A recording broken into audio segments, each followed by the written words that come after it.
Poligami ni sunnah ke Ustaz? Saya keliru lah. Start dah. Dia umumnya, kita cerita umum.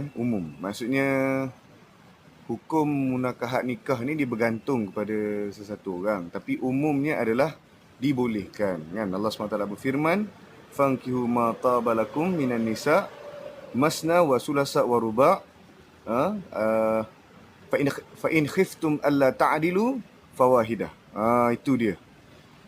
Jadi kahwinlah kamu daripada wanita 2, 3 atau 4 sekiranya kamu takut untuk berlaku adil ataupun kamu takut jika tidak mampu berlaku adil, fawahidah, maka satu sahajalah. Jadi itu dalil umum. Soal penceritaan orang tu orang ni saya tak nak cerita benda tu. Itu adalah penceritaan mereka dan tidak perlu kita olah banyak-banyak hal rumah tangga orang. Cuma kita lihat kepada hukum asal. Boleh atau tidak. Uruf menerima tak menerima itu cerita lain. Itu bukan cerita untuk kita ceritakan di sini. Tetapi kita tengok kepada perintah umum. Tapi macam kita cakap tadilah, dia ada big condition iaitu adil.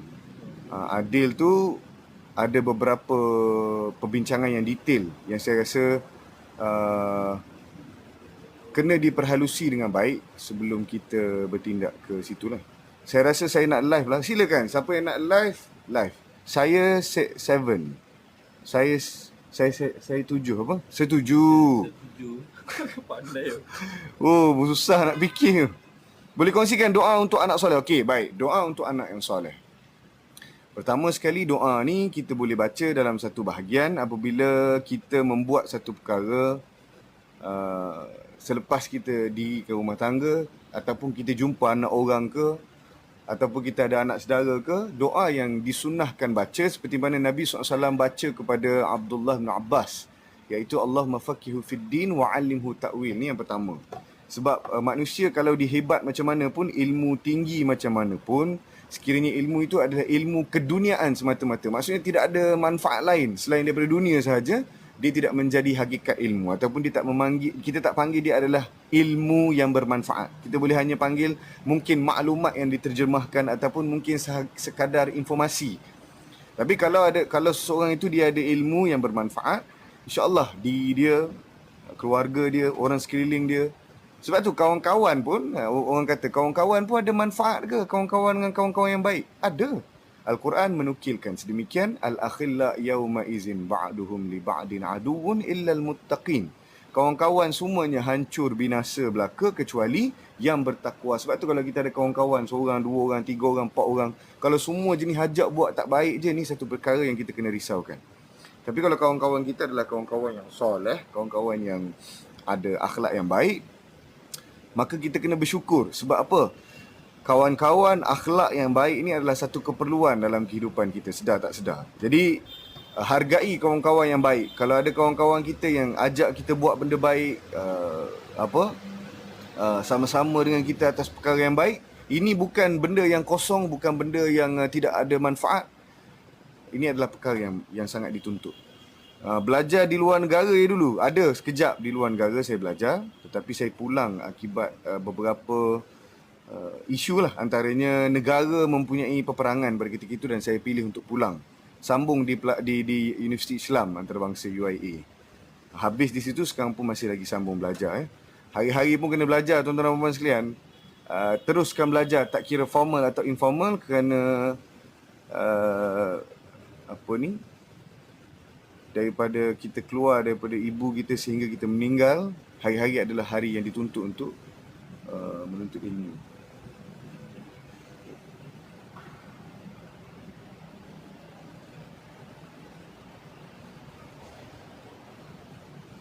Alright, so ada apa-apa lagi nak tanya?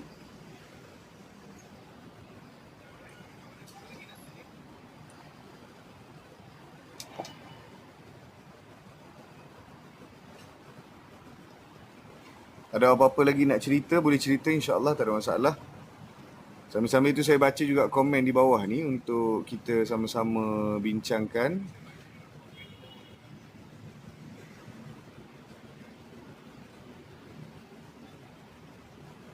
Maklumat.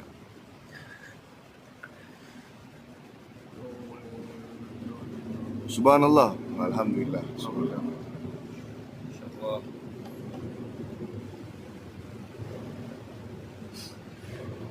Nak kekalkan solat dan istiqamah. Okey.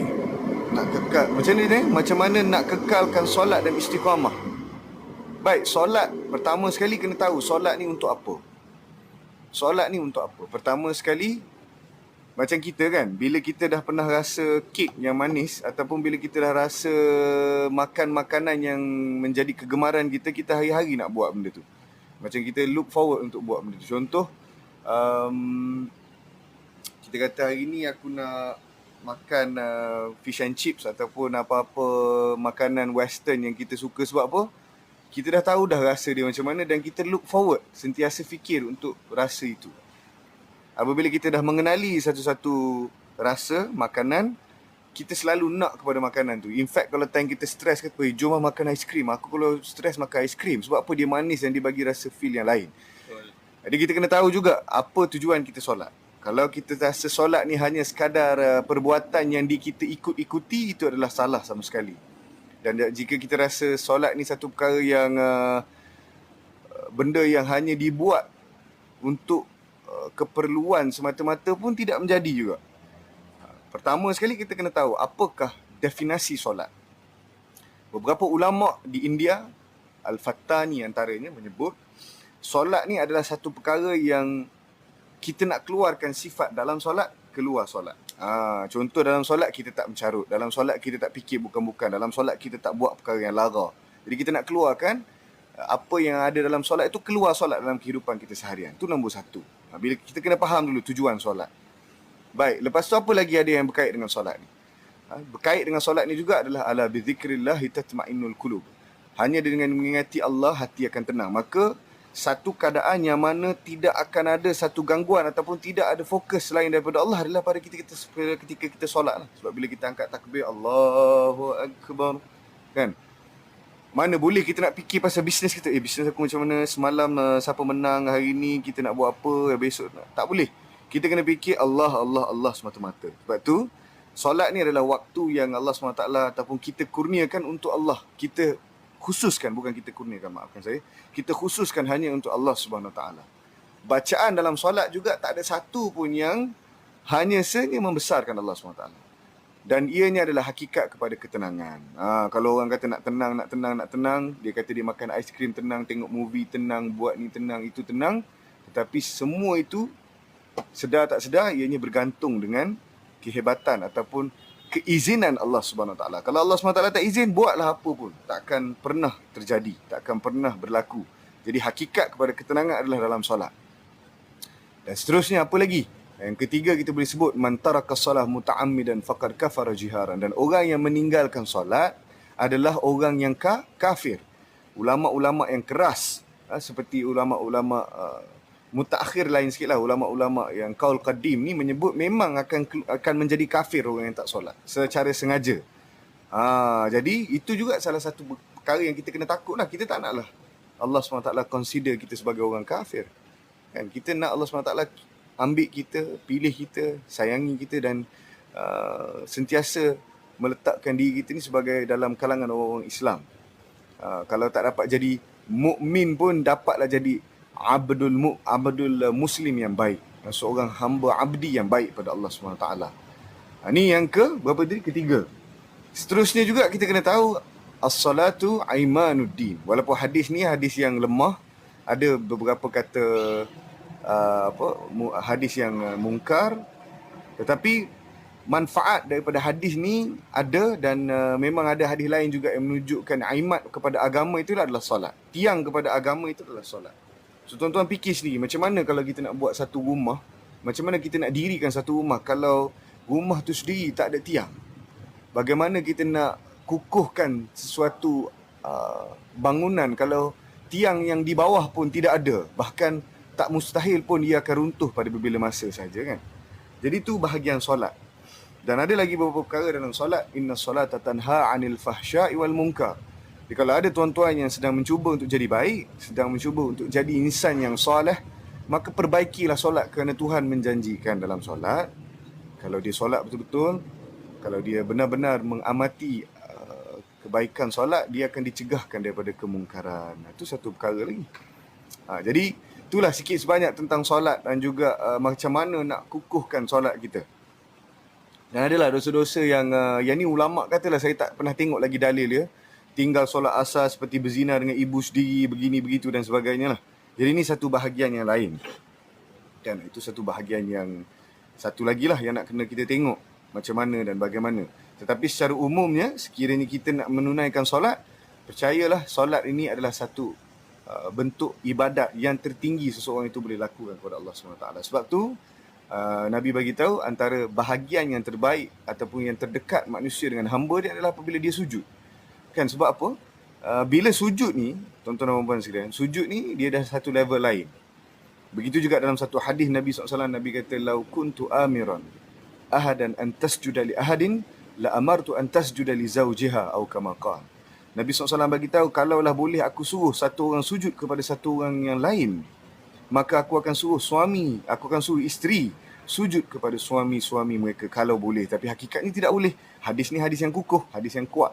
Nak bagi tahunya perkataan sujud di sini apabila seorang itu buat, bermaksud dia memberi seluruh kepercayaan, dia meletakkan bahagian yang paling mulia di bahagian tubuh badan dia ke lantai hanya sahaja kerana Allah Subhanahu Wa Taala. Jadi fikir baik-baik, benar-benar menikmati apabila kita solat. Dan kalau nak ada satu feeling yang best, kita fahamlah apa yang kita baca sewaktu kita solat, dan kita tahulah Tuhan reply setiap bacaan Al-Fatihah kita. Itu yang paling best. Macam kita baca kan, Allahu Akbar.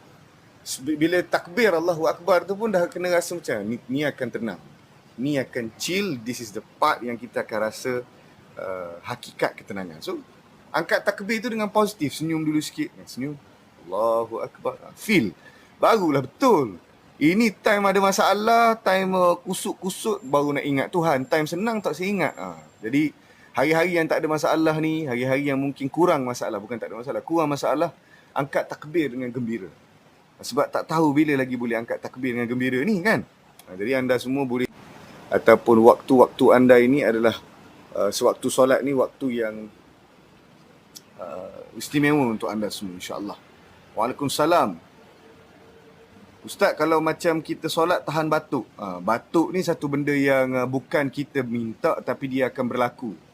Jadi kalau tahan batuk menjadi gangguan, batuk dulu betul-betul. Mungkin kita batuk habiskan dulu. Berhenti solat tu, batuk dulu, habiskan batuk, sambung balik. Kalau kat masjid pun tuan-tuan yang batuk ini memang kena tahan lah sebab takut mengganggu. Dan juga batuk dia ni ada satu lagi perangai, bersin ke batuk.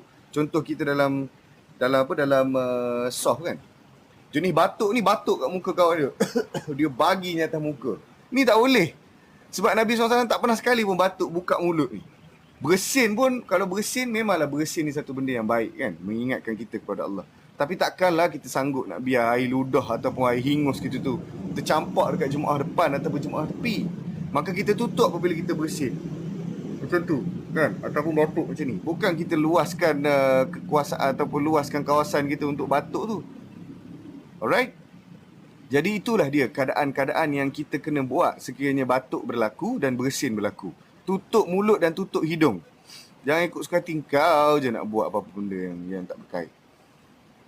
Pakai mask boleh. Sekarang pun sebenarnya masih lagi disarankan untuk pakai mask. Kita pun ada jual mask kalau berminat nak belilah. So ni adalah salah satu mask. Saja tunjuk sebab ada orang tanya kan. Ni adalah mask yang paling sesuai nak bawa solat. Sebab apa? Sekejap saya cerita. Kalau sambil-sambil tazkirah kita meniaga sikit kan. Okey, so kalau kita lihat di sini, ini adalah face mask yang berbentuk orang kata apa? Dia ada tissue-ish material, bentuk yang lembut di bahagian hujung. So kalau kita tarik sama-sama macam ni, tarik. So anda akan nampak dia akan buka macam tu kan. So dia boleh buka dan terus pakai. Kenapa saya kata bagus untuk semayang? Sebab pertama ni dia lembut di bahagian ni. So kalau nak semayang berapa lama pun kan, anda semua ni kan jenis solat lama kan. Alright, so sekiranya anda adalah orang yang solat lama, boleh dapatkan face mask kami. Sebab face mask ni dia apa orang kata lembut, sangat lembut. Dan kalau nak baca Al-Fatihah pun tak ada masalah. Bismillahirrahmanirrahim, boleh baca. Dan dia kata bagus macam ni, tak cepat betul. Memang bagus, tak cepat putus mudah untuk dibawa ke mana-mana insya-Allah. Terutama yang nak solat lah. Alright. Tu sikit sebanyak tentang face mask yang kami jual. So, berbalik kepada cerita tadi, memang kalau time bersih tu jangan sembuh ataupun lepas kat mana-mana. Kalau lama tak solat dan banyak buat salah sebelum ni, macam mana nak start solat? Kena taubat dulu ke? Dia macam ni. Macam mana sentiasa kadang rasa berat je. Okey, dia macam ni. Orang perempuan yang tulis. Sebab tu, ni dengar baik-baik. Nur Fitriza. Sebelum saya jawab soalan siapa kat atas tu, Ai. Saya jawab dulu soalan Nur Fitriza ni. Okey, Nur Fitriza ni tanya macam mana, apa soalan tadi? Ustaz, macam mana nak sentiasa solat 5 waktu? Kadang rasa berat je nak solat.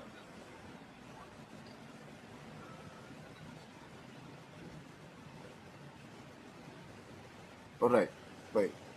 Kita tengok dia.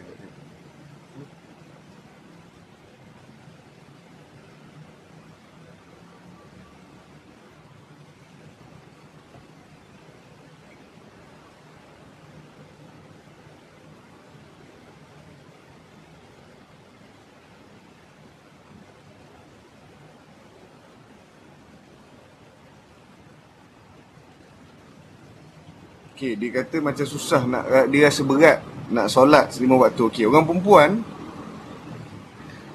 ni dia ada beberapa perkara yang besar yang kalau dia buat dia akan menjadi ahli syurga. Baik, apa dia? Okey. Nombor 1. Apabila iza sallatu mar'atu khamsaha, bila dia cukupkan solat 5 waktu dia. Sebab apa? Orang perempuan dia ada waktu dia akan tak solat. Dan kalau dia solat dan dia tak dekat dengan Allah SWT, tapi bukanlah bermaksud dia menjadi orang yang tidak baik, bukan. Kerana dia tak solat tu pun atas perintah Allah juga. Tapi apa yang kita nak sampaikan adalah dia lama tak solat. Jadi apabila nak melakukan ataupun nak mulakan solat balik tu memanglah satu kesusahan yang dia akan hadapi. Tapi walau bagaimanapun tak boleh untuk dia tidak solat. Dan bagaimana cara dia nak start off tu, pertama sekali, dia kadang-kadang orang perempuan ni dia boleh tahu bila dia nak berhenti dah. Untuk dia nak berhenti dah datang bulan dia ataupun nak sampai dah waktu dia boleh solat, mulakanlah hari-hari yang terakhir dalam period tu ataupun dalam datang bulan dan sebagainya tu dengan apa? Dengan zikrullah. Dengan zikrullah. Mulakan dengan zikrullah. Sebab kalau kita tak mulakan dengan zikrullah, susah sikit kehidupan kita ini. Jadi kita kena mulakan dengan zikrullah, kena mulakan dengan zikir-zikir yang paling mudah. Seperti subhanallah, alhamdulillah, wala ilaha illallah, Allahu akbar. Dan kalau nak lebih baik ataupun nak tambahan lagi, boleh baca satu zikir yang Nabi SAW sebut tentang kesahihan dan kebaikan dia. Khafifatan, sakilatan fil mizan, habibatan ilar rahman.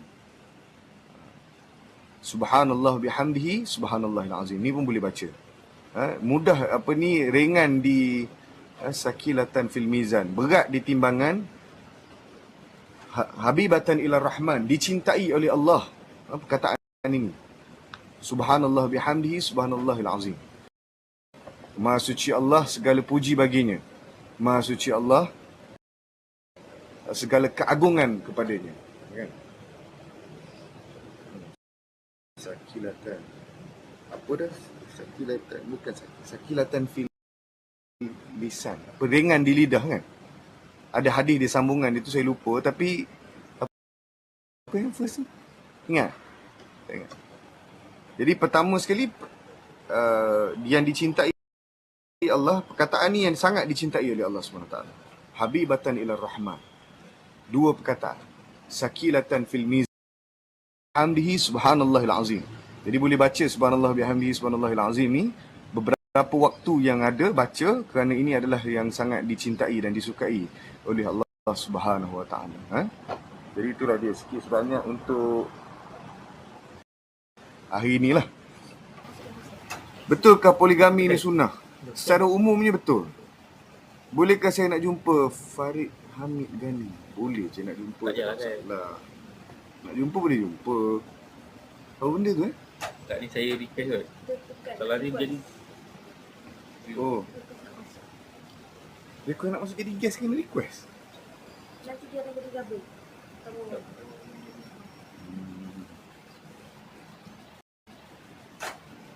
Kalau nak rawat emosi sendiri. Fitriza tadi kita dah jawab soalan dia satu kan?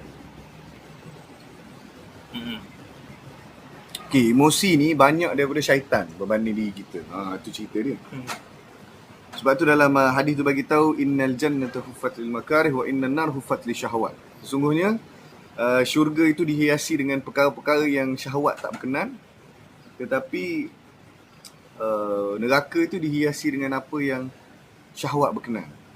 Jadi kepada anda semua sekali lagi kita nak bagi tahu, jangan duk ikut sangat syahwat kita ataupun perasaan kita. Sebab kita kena fikir macam ni, banyak perasaan yang datang, bahkan separuh daripada datang adalah, separuhnya adalah sangkaan ataupun buruk sangka. Jadi kita jangan layan sangat perasaan ni.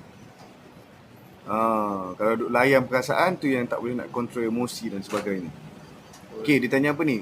Sambung belajar dekat Mesir, dah habis belajar ke belum? Bukan sambung belajar kat Mesir. Saya mula di Mesir, saya sambung di Malaysia, habis di Malaysia. Macam tu. Saya bukan habis sambung ke apa, tak. Kita memang berhenti, kita stop di sana dan kerajaan Malaysia bagi kita, kerajaan masa tu Kementerian Pendidikan bagi kita pilihan untuk sambung di Malaysia. Yang kita buat lah. So saya sambung dan habis, alhamdulillah. Alright, soalan seterusnya, macam mana nak anak cepat solat dengan azan je terus solat? Dia tak boleh lah macam tu. Dia didikan ni dia perlu waktu dan perlu masa. Bukan mudah-mudah saja kita nak apa orang kata terus dapat itu kira power lah tu kalau dengar azan terus solat tu kan. Dia bukanlah semudah yang kita sangkakan. Ada waktu-waktu yang kita tak boleh nak expect macam tu secepat-cepat. Dia ambil masa. Sebab pembelajaran ini adalah satu situasi yang mana dia berkait dengan iman juga. Iman ni Nabi SAW bagi tahu dia yazid wa yanqus. Dia naik dan dia turun. Dan bila iman ni turun, dia kena refer kepada satu hadis lagi, likulli amalin syirrah. Nabi kata semua amalan tu dia ada naik turun dia kan. Wa likulli syirratin fatrah. Dan ada orang amalan dia akan lemah pada sesuatu waktu. Faman kana fatratuhu ila sunnati faqad ihtada. Siapa yang masa dia lemah tu dia pegang pada Quran dan sunnah lagi, maka dia akan berjaya. Ataupun faman kana fi ghairi zalik faqad halak. Sesiapa yang berpegang kepada selain daripada sunnah sewaktu dia lemah, maka dia dalam keadaan kecelakaan. Jadi sebab tu kena sentiasa sabar, relax, ambil waktu dan tingkatkan keimanan dengan amalan-amalan harian.